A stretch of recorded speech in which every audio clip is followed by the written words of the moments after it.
Hello everybody, this is Bradley from RaceBeacon, and today in this video we're going to be talking about how Oscar Piastri has gone from this, a full-time drive, to this, no drive at all, to this, a reserve driver in 2023. So after the drama just a couple of days ago in which Alpine announced that Piastri would be driving for them next year, everyone assumed, oh, there you go, he's got a drive, brilliant. Then this tweet comes out when he says, I will not be driving for Alpine next year.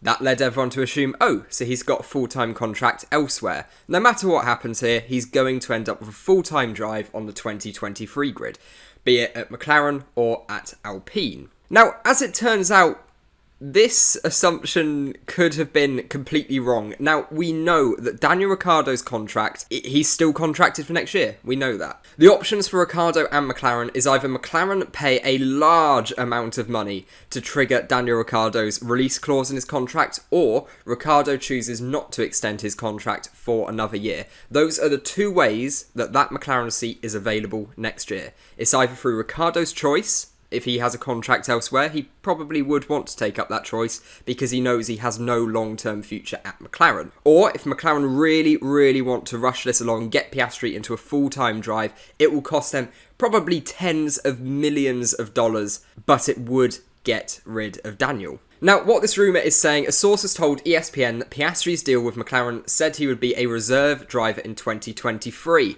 So, has Oscar Piastri turned down an Alpine opportunity because he has this contract already in place with McLaren? He likes their long-term project. This is purely an assumption, because why would you turn down a full-time seat at Alpine to be a reserve driver next year, especially after already having a year out of the sport? Every year a driver is out of the sport, they lose a little bit of that edge. And it's not going to be helpful. It's going to take a long time to come back from. However, if McLaren have really got a good system in place for him, he feels really comfortable with it.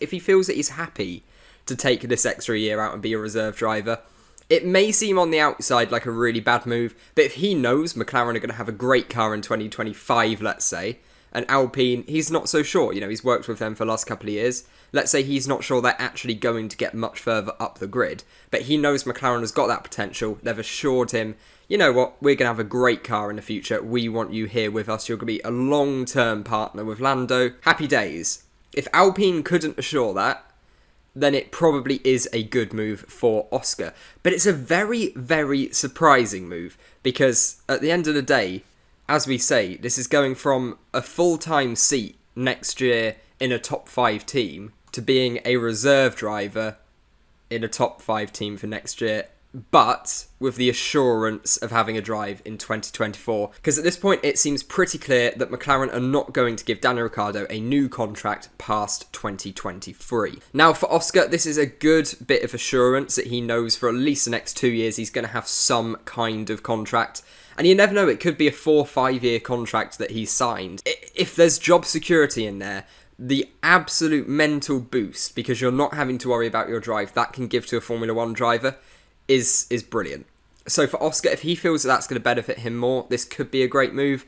But honestly, obviously this is a shorter video because there's a bit less to dive into here. It seems like a weird one on the face of it, but we could be seeing, as we said, Oscar Piastri going from a full-time drive to being a reserve driver next year at a different team. Let me know what you think down in the comments. Do you think this is a good move for Oscar? And ultimately, do you think this is a good move for McLaren? And have Alpine, what have Alpine offered here to have dropped the ball this badly? Let me know what you think down in the comments below. Don't forget to like and subscribe while you're down there. It means the absolute world to me, and we are so close to 10k subs now. We're getting the momentum back rolling on YouTube, and until next time, goodbye.